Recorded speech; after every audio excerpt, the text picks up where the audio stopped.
Bismillahirrahmanirrahim. Assalamualaikum warahmatullahi wabarakatuh. Alhamdulillahi nahmaduhu wa nasta'inuhu wa nastaghfiruh wa na'udzu billahi min syururi anfusina wa min sayyiati a'malina. May yahdihillahu fala mudilla lahu wa may yudlil fala hadiya lahu. Asyhadu an la ilaha illallah wahdahu la syarika lahu wa asyhadu anna Muhammadan 'abduhu wa rasuluh wa safiyuhu min khalqihi wa khaliluhu Muhammadin sallallahu alaihi wasallam wa ala alihi wa sahbihi al-kiram. Yaqul Rabbuna jalla jalaluhu fi muhkami tanzilih, ya ayyuhalladzina amanu taqullaha haqqa tuqatih wa la tamutunna illa wa antum muslimun. Wa qala ya ayyuhalladzina amanu taqullaha wa qulu qawlan sadida yuslih lakum a'malakum wa yaghfir lakum dhunubakum wa may yuti'illaha wa rasulahu faqad faza fawzan 'azima. Ma'asyiral muslimin, sidang jamaah salat maghrib yang diberkahi oleh Allah Subhanahu wa taala. Pujian kita kembali kita hantarkan kehadiran Allah. Allah kembali pada malam yang penuh keberkahan ini. Allah berikan kita kesempatan untuk bertafaqquh fid din. Kita dalami kembali akidah kita dalami kembali fiqh kita, dan kita dalami kembali agama kita secara sempurna. Jamaah yang berbahagia, pada pertemuan yang lalu di pembahasan yang sama, sektor-sektor yang dinisbahkan kepada Islam, kita berbicara tentang sufi ataupun tasawuf, dan di sana kita kemukakan beberapa pandangan di pertemuan yang sebelumnya. Kalau kata sufiyah itu bukan kata yang syar'i. Sufiyah, tasawuf bukan kata yang syar'i. Artinya tidak ada nas dan dalil syar'i yang menyebutkan kata sufiyah. Bahkan sebagian para ulama dari para ahli bahasa menguatkan kalau kata sufiyah itu muwalladah, kata yang lahir dari rahim bahasa yang lain dimasukkan ke dalam bahasa Arab. Dan akhirnya pada kesimpulan terakhirnya kita mengatakan ada keterikatan yang sangat dekat sekali. Malam ini kita akan perhatikan lebih dekatnya lagi antara tasawuf dengan falsafah. Kata sufi lebih dekat dengan kata sufiyah. Sufiyah itu artinya hikmah. Falsafah, ahli filsafat dinamakan dengan filosof. Filosof artinya muhibbul hikmah, yang mencintai hikmah. Cuma kebetulan orang sufiyah ini menggantikan kata hikmah ini dengan ma'rifah. Ahli ma'rifah dinamakan dengan arif. Arif, orang kalau sudah masuk tangga pertama dari tingkatan tasawuf, dia sudah pantas untuk dijuluki arif. Al-arif billah. Ini jamaah rahimani wa rahimakumullah. Kemudian juga kita sering terkecoh tidak bisa membedakan antara tasawuf dengan zuhud. Kali ini saya akan menambahkan kembali perbedaan yang mencolok sekali antara zuhud dengan tasawuf. Salah satu jalan menuju ma'rifah, al-arif. Kalau anda sudah menumpuh kaki pertama dalam ilmu tasawuf ataupun dalam bidang tasawuf, anda sudah dijuluki arif. Ketika anda sudah menumpuh jalan tasawuf, jalan menuju ma'rifah itu dengan zuhud. Itu jalan untuk kita mendapatkan ma'rifah, harus dengan zuhud. Tapi zuhud mereka selalu dikaitkan dengan faqar dan ju', lapar dan fakir. Artinya anda hidup dalam kondisi fakir dan anda hidup dalam kondisi lapar. Artinya jauhkan diri anda dari semua bentuk kelezatan fisik. Kelezatan yang sifatnya material anda hilangkan, supaya yang tersisa antara anda itu cuma ciptaan Allah, supaya dia lebih dekat dengan Allah Subhanahu wa taala. Jadi jalan zuhud bagi mereka itu faqr dan ju', harus fakir. Maka kalau kita cari biografi para ulama tasawuf, baik dari tabakat pertama yang kita sebutkan dari awal abad 3 Hijriah, ataupun tabakat kedua pertengahan 3 Hijriah, ataupun tabakat ketiga itu memasuki awal abad ke-4 Hijriah, semua mereka hidup dalam kondisi fakir. Fakir bagi mereka pilihan. Hidup dalam kondisi fakir dan hidup dengan menahan rasa lapar. Ini zuhud dalam pandangan tasawuf. Anda harus hidup fakir. Bahkan sebagian kitab tasawuf mengumumkakan ilmu ma'rifah ini tidak bisa didapatkan kecuali orang yang hidup dalam kondisi fakir dan lapar. Pernah suatu ketika salah seorang pemuda suka dengan ilmu ma'rifah. Dia mendatangi salah seorang syekh dari masyayikh tasawuf sufi.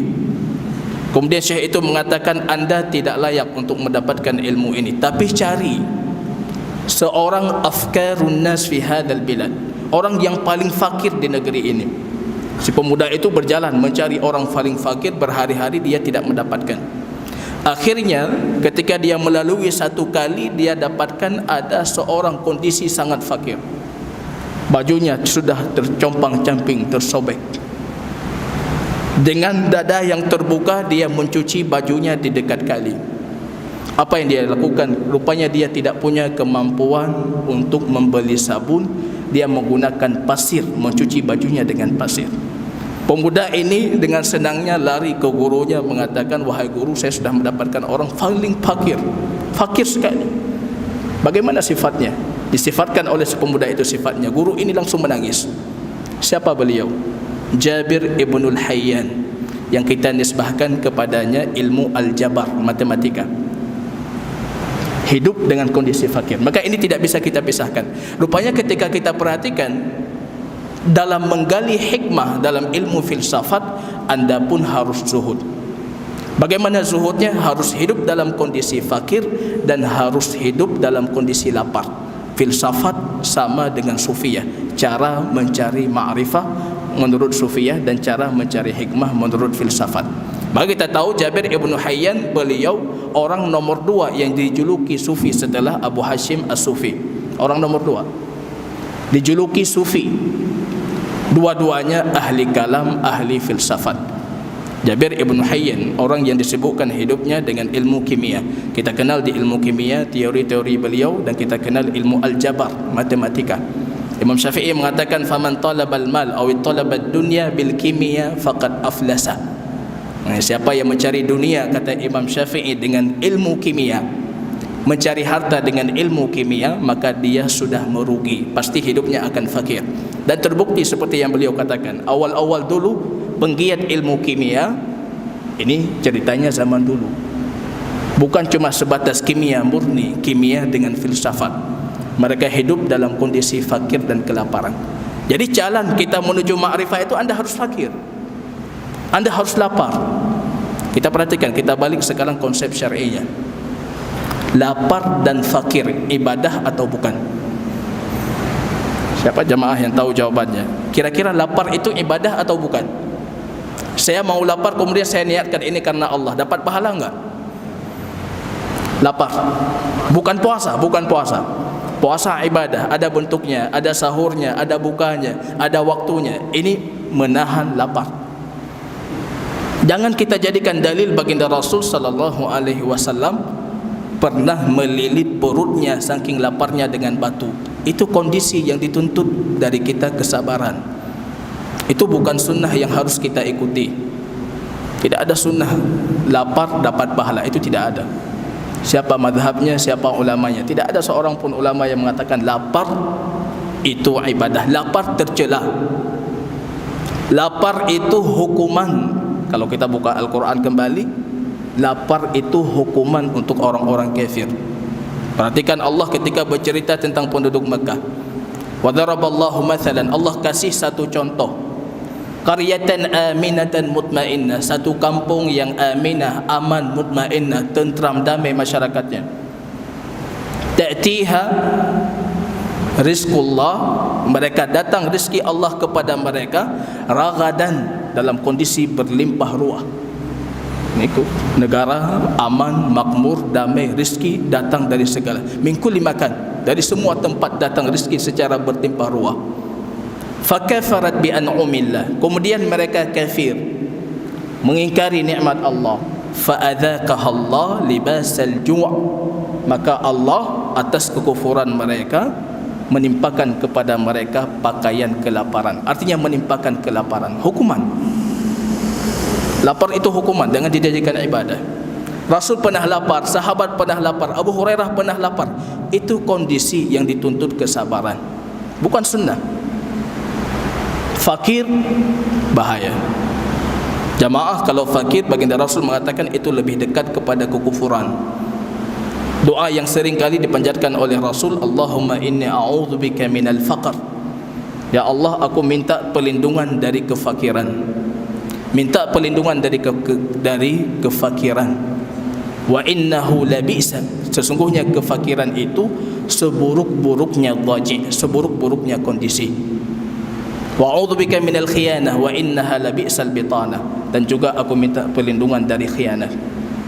Baginda Rasul terus setiap harinya minta perlindungan dari fakir, minta perlindungan dari lapar. Jangan ini zuhud, jangan salah kita pahami. Kalau salah konsep zuhud, kembali ke zuhudnya Sufiyah. Konsep zuhud kita apa? Hadis Imam Tirmizi. Wa inna mazahid, orang zahid itu kata baginda Rasul dalam hadis Imam Tirmizi, laisa man yuharrimul halal, bukan orang yang mengharamkan yang halal. Ini bahaya kalau sudah mengharamkan yang halal, ini bahaya sampai ke tingkat kekufuran kalau kita halalkan. Itu bukan orang zahid. Jadi ceritanya kalau Imam Abdul Qadir Al-Jailani yang dinisbatkan kepadanya Tariqah Al-Jailaniyah, setiap kali membaca kitab hadis di bab zuhud, beliau memulai dengan perkataan Isa. Asar yang dinukilkan dari Isa, bagaimana sanadnya wallahu alam. Isa alaihi salam setiap diberikan kepadanya minyak wangi ataupun setiap mencium bau minyak wangi selalu menutup hidungnya. Karena tidak bisa anggota tubuh ini merasakan kelezatan dari duniawi. Tidak boleh. Kalau kita perhatikan baginda Rasul, justru yang paling baginda Rasul cintai dari dunia ini an-nisa, perempuan, dan minyak wangi. Wa ju'ilat qurratu aini fi shalah, ketenanganku dan kedamaian hatiku itu terletak dalam salat. Jadi zuhud itu bukan tahrimul halal, kita haramkan yang halal, wala bi'idha'atil mal, dan jangan juga boros dalam penggunaan harta. Itu bukan zuhud. Ada orang saking ingin zuhudnya kemudian semua hartanya dinafkahkan. Ini bukan zuhud, idha'atul mal, bukan iza'atul mal. Wa innama zuhud walakinna zuhda, baginda Rasul mengatakan, dan sesungguhnya zuhud itu apa? Antakun bima fi aidillahi awthaq bima fi yadik. Yang ada di sisi Allah itu lebih engkau percaya dibandingkan yang ada di tanganmu. Ambil ini satu, itulah zuhud. Yang ada di tangan Allah lebih anda percaya dibandingkan yang ada di tanganmu. Ini hampir semua kita tidak zuhud. Kita sedikit tidak punya uang langsung gelisah. Kita lupa kalau ada yang di sisi Allah yang tidak kita ketahui. Tapi ketika kita punya uang di tangan kita, kita merasa tenang. Ini uang segalanya. Kalau ini kondisi kita, kita bukan zuhud. Bukan zuhud dalam pandangan Sufiyah, bukan zuhud dalam pandangan Ahlu Sunnah. Harus jadi yang ada di sisi Allah itu lebih kita yakini, lebih kita imani, lebih kita percaya dibandingkan yang ada di tangan kita. Ini baru zuhud kata Rasul sallallahu alaihi wasallam. Dulu juga kita pernah mendefinisikan zuhud, definisinya Syekh Islam Ibn Taimiyah. Zuhud itu dengan kita meninggalkan apapun yang tidak bermanfaat. Jadi bukan bercerita tentang zuhud dalam pandangan Ahlu Sunnah itu harus dalam kondisi fakir. Orang fakir justru tidak bisa zuhud. Az-zuhdu an jaddah. Perbedaan zuhud versi sunnah dan versi sufiyah. Zuhud versi sunnah itu an jaddah. Orang punya, kemampuannya ada, baru dia zuhud. Sama seperti al-afu anil maqdirah, mengampuni, memaafkan. Itu ketika kita punya kekuatan untuk membalas, itu baru dinamakan memaafkan. Tidak punya kekuatan untuk membalas, itu bukan memaafkan, sabar namanya. Sabar. Dipukul saya sudah maafkan karena kita tidak berani mukul balik. Tapi kalau kita berani mukul balik tapi kita menahan diri, itu pemaaf. Kalau zuhud juga demikian, anjaddah. Zuhud itu harus landasannya Allah. Artinya ikhlas karena Allah, tujuannya mencari ridha Allah. Harus mengikuti sunnah Rasul. Kita pada pertemuan lalu kita sebutkan beberapa hadis, datang para sahabat yang ingin zuhud, meninggalkan jauh dari koridor yang ditentukan oleh Rasul. Baginda Rasul marah. Zuhud itu harus sesuai dengan ketentuan sunnahnya baginda Rasul. Jadi ini yang harus kita, 4 persyaratan zuhud ini, baru menjadikan zuhud ini sunnah. Bukan artinya saya harus mengendarakan kendaraan yang paling jelek zuhud. Itu bukan zuhud. Baginda Rasul, berapa kendaraan yang beliau miliki? Siapa yang lebih zuhud dari baginda Rasul? Kuda yang siap untuk segalanya 7, kata Imam Ibn Qayyim dalam Zadul Ma'ad. Ada lahif, ada sakab, ada lizat. Itu semua nama-nama kuda baginda Rasul, dikumpulkan oleh Imam Ibn Jama'ah. 7 kuda. Kuda itu hewan tercepat ketika itu, artinya kendaraan tercepat. Fortunernya kita 7. Itu zuhud. Kambingnya baginda Rasul berapa? Baginda Rasul satu kebiasaannya, kambing gembalaan baginda Rasul itu 100. Kalau 1 tambah beranak, 1 disembelih, tetap 100. Sekarang kita beli 3 kambing, saya tidak mampu, sudah mengatakan kita zuhud. Ini 100. Belum lagi berbicara tentang himarnya, belum lagi berbicara tentang ofernya baginda Rasul. Apa ofernya baginda Rasul? Nama salah satu dari begalnya baginda Rasul. Kendaraannya banyak, baru bercerita tentang zuhud. Jadi artinya zuhud itu bukan kita galakkan untuk kefakiran. Maka dulu para penjajah kita suka kali bermain dengan ranah sufi ya. Dia suruh kita zuhud, zuhud, zuhud, tinggalkan harta. Harta diambil sama mereka. Kita fakir, melawan penjajahan, tidak punya harta. Ini yang dimasukkan. Ini jamaah yang berbahagia. Jalan mereka menuju ma'rifah, jalannya harus dalam kondisi fakir. Kita dapatkan hampir semua ulama yang kita sebutkan dari tabakat pertama, kedua dan ketiga sufiyat, itu hidupnya dalam kondisi fakir. Hidupnya dalam kondisi fakir. Kemudian ma'rifah yang mereka sebutkan ini, yang pada pertemuan yang lalu kita sebutkan, mereka sudah mulai mengkotak-kotakkan ilmu syar'i. Jadi di tabakat pertama mereka sudah mulai mengatakan ilmuna, ilmu kami, artinya ilmu kaum muslimin yang lain berbeda dengan ilmu kami. Tabakat yang kedua pertengahan abad 3 Hijriah, ini sudah mulai masuk ranah terang-terangan. Ilmu kami, manhaj kami, al-fana, al-baqa, al-hulul, ittihad, ini muncul istilah-istilahnya. Di tabakat ketiga sudah muncul al-hulul, akidah ittihad, sudah muncul akidah wahdatul wujud. Ini semua akidah yang diharamkan. Ini jamaah yang berbahagia. Dari jalan proses mendapatkan ilmu versi mereka berbeda dengan versi sunnah. Versi mereka ilmu itu tidak butuh banyak muqaddimat, tidak butuh cara untuk kita mencari ilmu, tidak butuh kita melakukan rihlah perjalanan mencari ilmu. Yang kita butuh dari ilmu itu cuma ma'rifah. Kenali Allah, Allah akan ilhamkan ilmunya. Maka dari sini muncul jumud.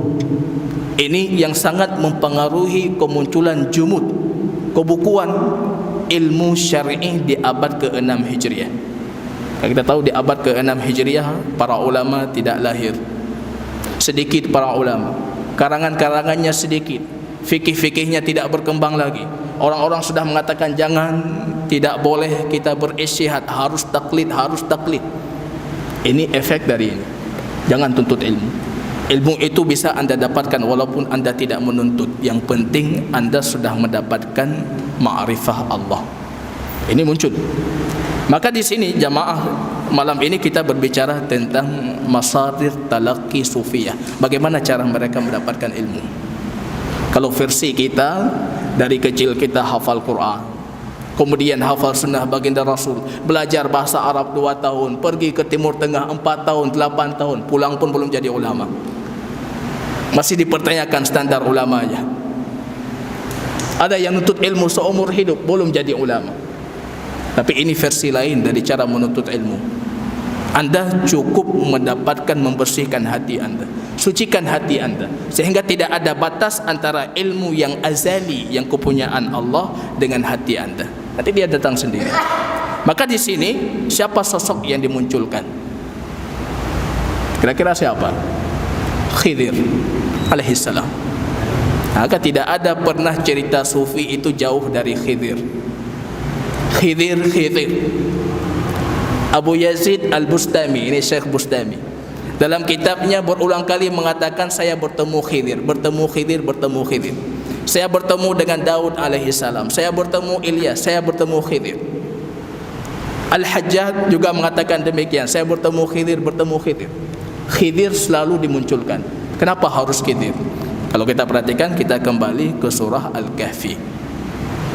Rupanya Khidir ini fawajada 'abdan min ibadina.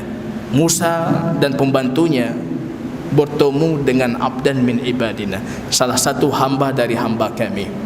Ini perjalanan Musa dalam hadis lengkapnya, hadis Imam Bukhari, bab al-ilmu. Hadis panjangnya, Musa mengatakan saya paling cerdas, kemudian baginda Allah mewahyukan kepada Musa, di sana ada hamba kami. Disebutkan dalam surah Al-Kahfi, fawajada, dua orang ini menemukan 'abdan min ibadina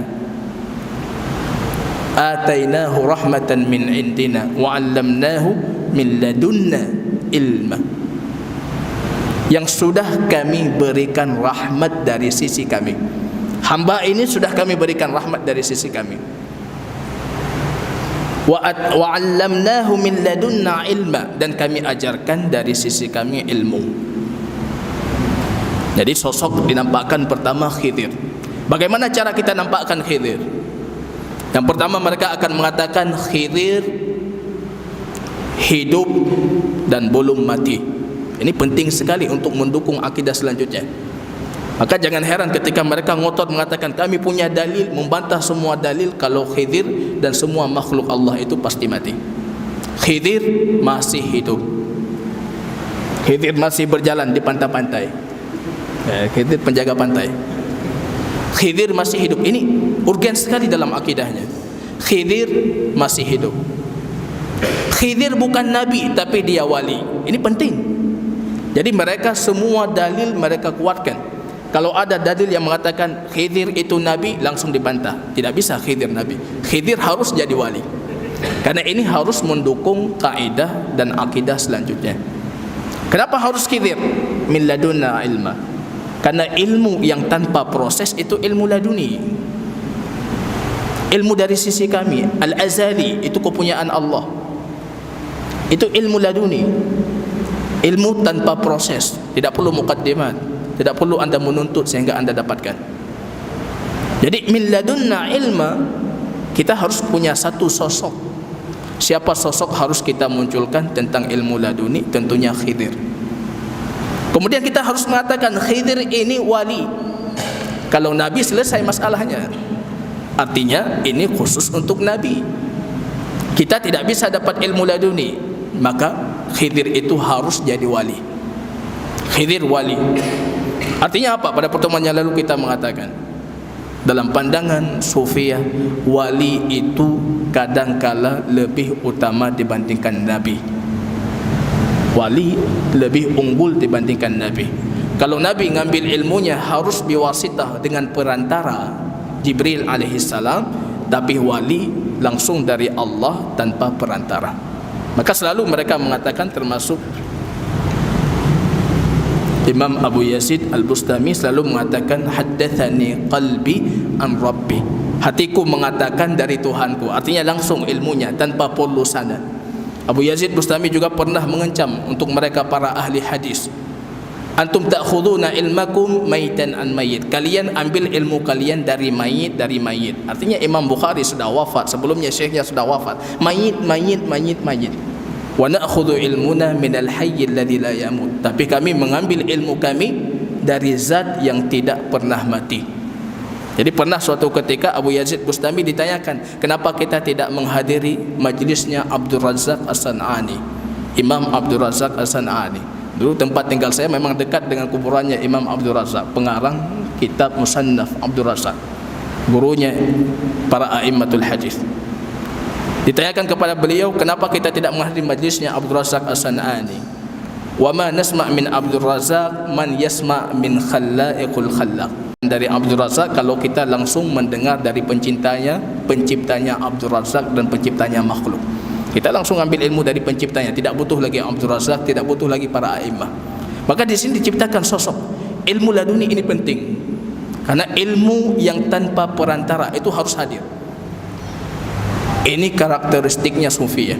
Maka dimunculkan sosok Khidir alaihissalam. Dimunculkan sosok Khidir ini dalam bentuk sosoknya wali, bukan nabi. Ini kalau nabi itu wahyu, selesai masalah. Tapi kalau wali, tidak ada wahyu untuk wali. Artinya ada ilmu lain selain ilmu syar'i. Jadi kalau kita perhatikan kisahnya Khidir, dia selalu berselisih. Dalam 3 kisahnya bersama Musa alaihissalam, berselisih dengan Musa. Musa membawa syariat, Khidir membawa ilmu laduni. Dia membunuh seorang bayi, seorang anak kecil, padahal dalam syariat kita tidak bisa membunuh. Dia membunuh karena ke depan dia itu akan durhaka, ke depan, tentang perkara gaib. Maka dimunculkan, oh jadi ilmu wali itu lebih unggul dibandingkan ilmu nabi. Di sini butuh sosok. Rupanya dalam kisahnya wali Khidir lebih unggul dibandingkan Musa. Diambil kaidahnya, wali bisa jadi lebih unggul dalam keilmuan dibandingkan nabi. Maka jangan heran ketika datang untuk mereka hadis. Ini kembali kisahnya Abu Yazid Al-Bustami. Pernah suatu ketika beliau mengatakan, ini kembali ke kitabnya Anda dapatkan, wahum, maksud dan mereka, siapa mereka? Ahlu syariah, para fuqaha, para ahli syariah, para ahli hadis. Yusahihuna hadithan, mereka mensahihkan satu hadis. Tapi ketika hadis ini sampai kepada kami, dha'afnahu, kami lemahkan hadisnya. Bagaimana cara kami lemahkan? Biqashfi rabbina lahu, karena Allah menyingkap takbirnya kepada kami. Rupanya hadis sahih menurut mereka, itu keterbatasan ilmu mereka, tapi Allah menyingkap kepada kami, ini hadisnya palsu, dhaif. Ini keilmuan mereka lebih unggul dibandingkan keilmuan Nabi. Kemudian mereka harus menciptakan satu, bahasa kita mungkin propaganda. Khidir ini selalu hidup. Khidir tidak bisa mati, selalu hidup. Ini untuk mendukung akidah kasyaf. Allah menyingkapkan takbir ilmunya, akidah kasyaf, yang artinya Allah bisa menyingkapkan ilmunya langsung kepada kita para wali, ataupun bukan langsung kepada kita, disingkapkan kepada Khidir, dan nanti kita akan ketemu Khidir yang akan mengabarkan kepada kita. Jadi cara kasyafnya 2, bisa langsung dari Allah, ataupun Allah menyingkapkan kepada Khidir dan kita akan bertemu Khidir. Maka penting, urgen sekali Khidir ini hidup. Kalau Khidir sudah mati, artinya sudah selesai. Maka kalau kita perhatikan dalil-dalil nas syar'i, Anda sering mendengarnya. Kalau Khidir bisa bertemu dengan wali, kenapa tidak pernah sekalipun bertemu dengan Rasulullah? Kenapa baginda Rasul sallallahu alaihi wasallam dalam kondisi paling sulit, dalam kondisi paling sedih, tidak datang Khidir untuk memberikan semangat kepada baginda Rasul sallallahu alaihi wasallam? Dan kenapa baginda Rasul ketika perang Badar yang pertama, dalam kondisi tadarruk yang luar biasa, baginda Rasul mengangkat tangannya dari ridanya, mengatakan, ya Allah, kalau hadhil asaba, kaum ini kalah kali ini, pasti engkau tidak akan pernah diibadahi di dunia. Jadi kalau perang Badar kaum muslimin kalah, artinya tidak ada lagi orang yang akan beribadah kepada Allah, maka Allah menangkan. Kalau Khidir masih hidup, kaum muslimin semuanya kalah, pasti tetap di sana ada orang yang masih beribadah kepada Allah, yang namanya Khidir. Maka ini semua tidak muncul. Semua dalil-dalil syar'i membantah kalau Khidir ini masih hidup.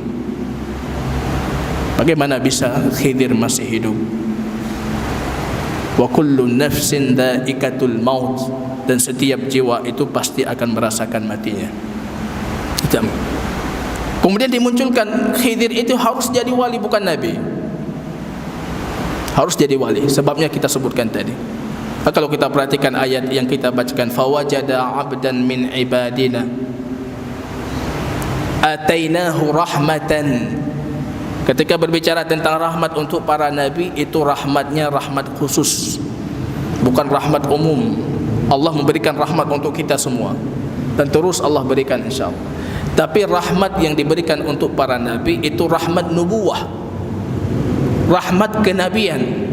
Kasih sayang Allah untuk sebagian orang yang dipilih sebagai nabi, diberikan kasih sayangnya. Kasih sayang ini artinya kasih sayang nubuwah. Jadi kita perhatikan dalam surah Az-Zukhruf, barangkali menafsirkan ayat ini. Wa qalu laula nuzila hadzal Qur'an 'ala rajulain minal qaryataini 'azim. Datang orang-orang Quraisy mengatakan, kenapa Quran ini turun untuk kamu Muhammad? Kalau Quran ini benar, wahyu dari Allah, kenapa untuk kamu? Kenapa tidak dipilih orang paling perkasa, pemuka kaum yang dari dua kampung sebelah? Maksudnya dari penduduk Taif. Allah mengatakan, ahum yaksimuna rahmata rabbik. Ini rahmat. Apakah mereka yang membagi rahmat Tuhanmu? Yang membagi rahmat Tuhanmu itu Allah, bukan mereka. Rahmat di sini artinya nubuwah. Atainahu rahmatan artinya ini kenabian. Min ladunna ilma, dari sisi kami. Jadi bukan ilmu laduni. Ladun itu artinya indah. Ini semua mu'jam Arab sepakat ladun itu artinya indah. Saya boleh mengatakan ladun. Jalasal ustad ladunni, artinya ustad duduk di sisiku. Wa 'allamnahu min ladunna, kami mengajarkan Khidir min ladunna, dari sisi kami, artinya bentuknya wahyu. Kenapa Khidir melakukan demikian, melakukan dengan Musa, dan ini semuanya bentuknya wahyu. Kemudian juga para ulama berdalil, oleh karena itu Musa alaihi salam bertawadhu di hadapan Khidir. Kalau kapasitas Musa nabi, kapasitas Khidir itu wali, yang sepatutnya yang harus bertawadhu itu bukan nabi untuk wali, wali untuk nabi. Tapi yang kejadian di dalam Al-Quran kita dapatkan justru yang bertawadhu itu Musa alaihi salam untuk Khidir. Artinya nabi bertemu dengan nabi. Kemudian Musa ketika menegur Khidir, apa yang engkau lakukan? Semua yang aku lakukan ini berdasarkan perintah, artinya wahyu dari Allah. Ini 3 poin ini selalu mereka kuatkan supaya bisa muncul satu ilmu yang di sana ilmu ini tidak perlu kasab. Ilmu ini dikuatkan oleh Imam Al-Ghazali rahimahullah dalam kitab Ihya Ulumuddin dengan berbagai macam banyak pendalilan. Artinya harus ada ilmu yang bisa didapatkan, diperoleh tanpa butuh proses. Jadi di sini ketika sudah muncul ilmu laduni, muncul banyak cara untuk mendapatkan ilmu. Salah satu di antara caranya mereka menamakan dengan al-kasyaf. Jadi ada cara kasyaf.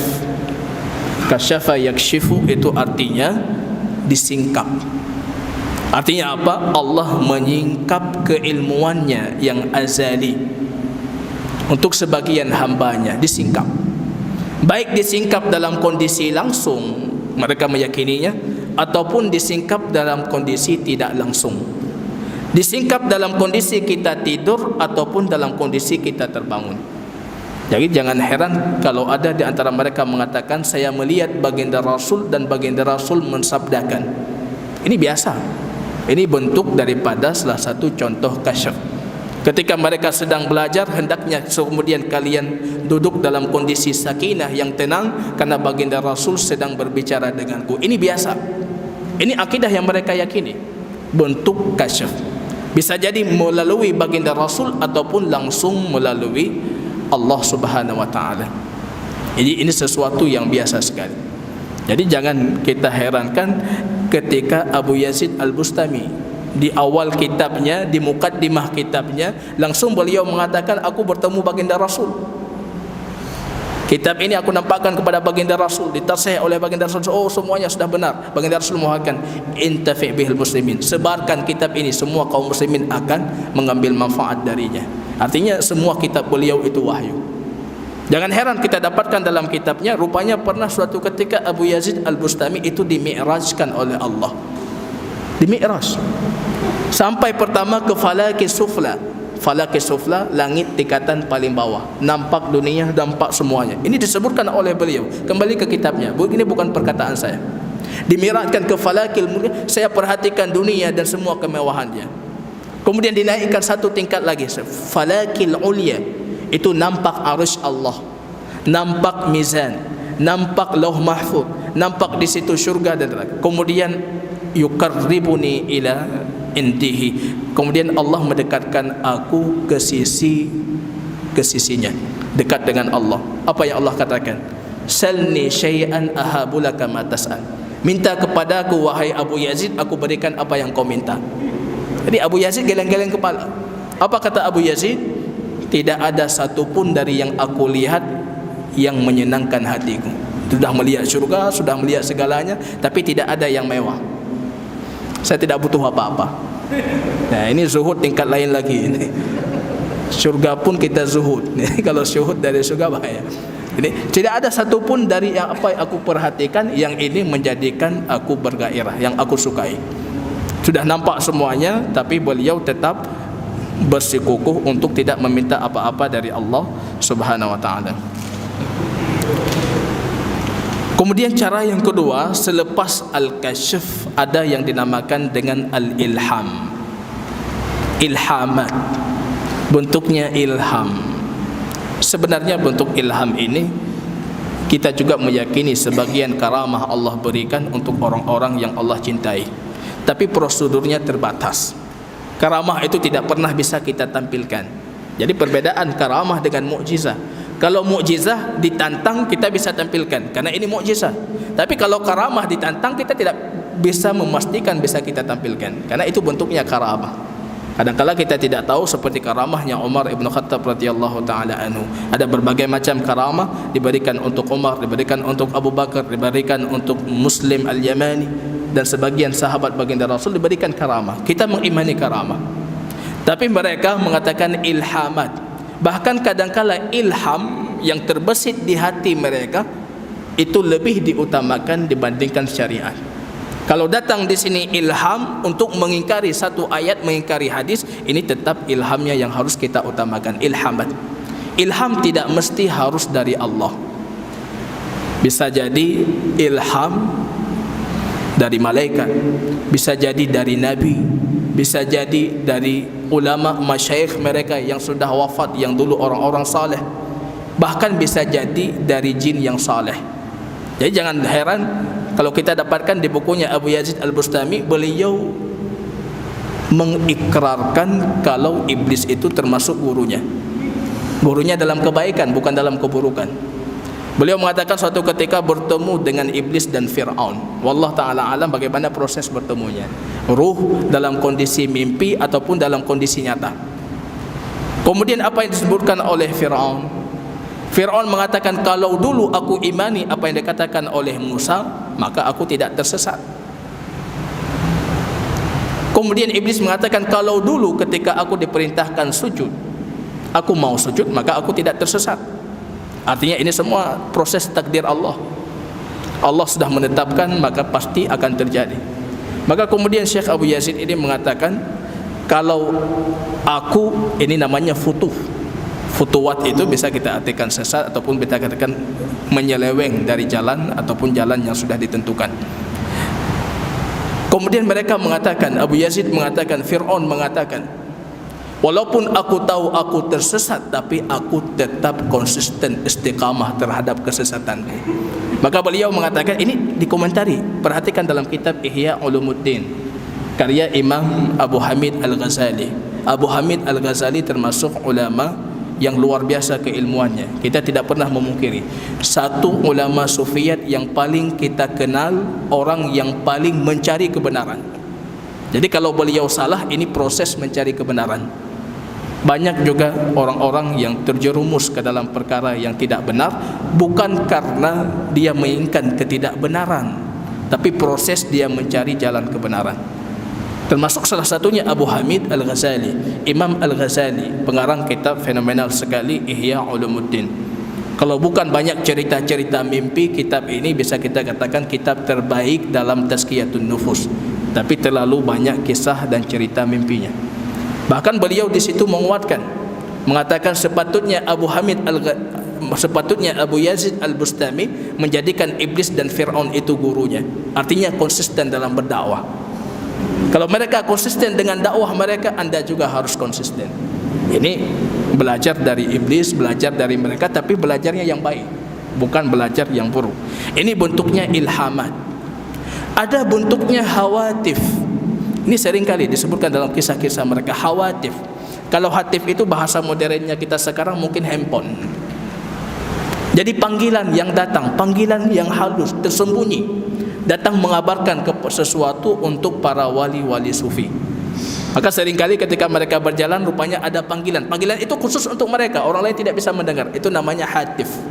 Ini bisa jadi dari Allah, bisa jadi dari baginda Rasul, bisa jadi dari wali-wali orang saleh, bisa jadi dari para masyayikh mereka yang sudah wafat dan mereka saleh, bahkan bisa jadi dari jin yang saleh.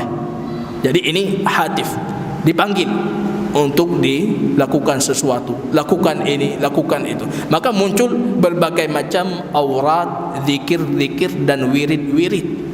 Setiap tariqah punya tariqah tersendiri, punya cara tersendiri dalam berzikir, punya cara tersendiri dalam berwirid. Bagaimana mereka dapatkan ini? Semuanya ada nasnya, semuanya ada dalilnya. Bagi mereka ini mereka dapatkan dengan cara wirid. Jadi zikirnya nanti berbeda-beda. Kalau kita perhatikan zikir-zikir Naqsyabandiyah itu berbeda dengan zikir Mulawiyah. Kita pergi ke Turki, zikirnya mutar-mutar dengan menggunakan pakaian yang lebar. Itu tariqah Mulawiyah. Berbeda tariqah, berbeda zikir. Tariqah Rifa'iyah, Abu Hasan Ar-Rifa'i, itu dengan memukul-mukul badan, berzikir sambil memukul-mukul badan. Ini tariqah paling dekat dengan tariqah Syiah Isna Asyariyah. Maaf cakap, Rifa'i ini berkembang di Sudan. Orang Sudan kalau ketemu orang Aceh senang sekali. Rupanya apa? Kita punya tarian Rapai. Wallah ta'ala a'lam bisawab, apa itu ada hubungan antara Rifa'i dengan Rapai. Karena orang Aceh paling suka memfelisitkan. Jadi kalau manasah, menasah, nanti difelisitkan. Rifa'i ya, jadi Rifa'i. Kalau anda perhatikan tariqah zikirnya, tariqah Rifa'iyah sama, hampir mendekati seperti cara tarian Rapai kita. Sambil mukul-mukul badan, sambil ya mereka meniatkan ini untuk mengenang wafatnya Husain, anaknya Ali ibn Abi Talib radhiyallahu ta'ala. Kemudian juga di antara cara mereka mendapatkan keilmuan, ada cara yang mereka namakan dengan Isra wal Mi'raj. Ini semua yang saya sebutkan bukan dari yang saya tulis ataupun dari kepala saya, tapi ini semua saya ambil dari buku-buku mereka. Kalau anda mau kembali, bisa kembali. Perhatikan Fususul Hikam Ibnu Arabi, perhatikan kitab-kitab mereka. Ini banyak sekali yang saya sebutkan. Ini cuma beberapa contoh. Isra wal Mi'raj. Ada cara Isra wal Mi'raj. Dalam kondisi tidur, ruh mereka itu dimi'rajkan. Jadi diangkat oleh Allah. Kemudian bisa jadi diangkatnya sampai mendekati Lauh Mahfudnya Allah. Di situ Allah buka ta'bir dari Lauh Mahfudnya Allah. Dia tahu beberapa ilmu ghaib selesai dia melakukan Isra dan Mi'raj. Ini mereka yakini. Dan ini salah satu sumber mendapatkan ilmu yang mereka yakini kebenarannya. Dan paling banyak sumber yang mereka praktekkan itu ru'ya wal manamat, mimpi dan dalam kondisi tidur. Maka jangan heran kalau sudah sedikit mereka sudah masuk ke ranahnya sufiyat, pasti akan menukilkan banyak kabar-kabar mimpi. Ini mimpi si fulan bertemu, mimpi si fulan bertemu baginda Rasul. Baginda Rasul mengatakan engkau tidak perlu salat lagi, kemudian dia meninggalkan salat. Endroh nabil lilin termayang. Siapa yang mengatakan Rasul? Maka dikatakan salah satu kepada kaum muslimin, disebutkan maaf cakap, apa itu Hasan Al-Basri, ada datang dalam mimpiku baginda Rasul mengatakan untukku engkau tidak perlu lagi melakukan salat. Karena pilih sembahyang kasih. Artinya ini ahlu syariat, biar mereka yang menggerakkan tubuh mereka. Kita cukup wama umiru illa liya'budullah, liya'budu artinya liya'rifu. Kalian tidak diperintahkan untuk mengenal, bukan untuk beribadah. Beribadah itu ahlu syariat. Maka Hasan Al-Basri mengatakan kalau baginda Rasul mendatangimu dalam kondisi engkau tidur untuk meninggalkan salat, tapi baginda Rasul mengabarkan kepada aku dalam kondisi terjaga untuk melakukan salat. Ini hadis baginda Rasul diperintahkan kita untuk salat. Bagaimana bisa kita digratiskan salat? Rasul sallallahu alaihi wasallam tidak pernah meninggalkan asy-syara'i yang beliau lakukan untuk memilih hakikat dan ma'rifat. Ini tadi ada berapa? 5 cara mencari sumber keilmuan yang mereka yakini kesahihan dan kebenarannya. Wallah taala alam bisawab. Kita cukupkan di sini. Pertanyaan kita akhirkan nanti di selesai proses pembelajaran tentang sekte As-Sufiyah. Jazakumullah khair. Subhanakallahumma bihamdika asyhadu an la ilaha illa anta astaghfiruka wa atubu ilaik. Assalamualaikum warahmatullahi wabarakatuh.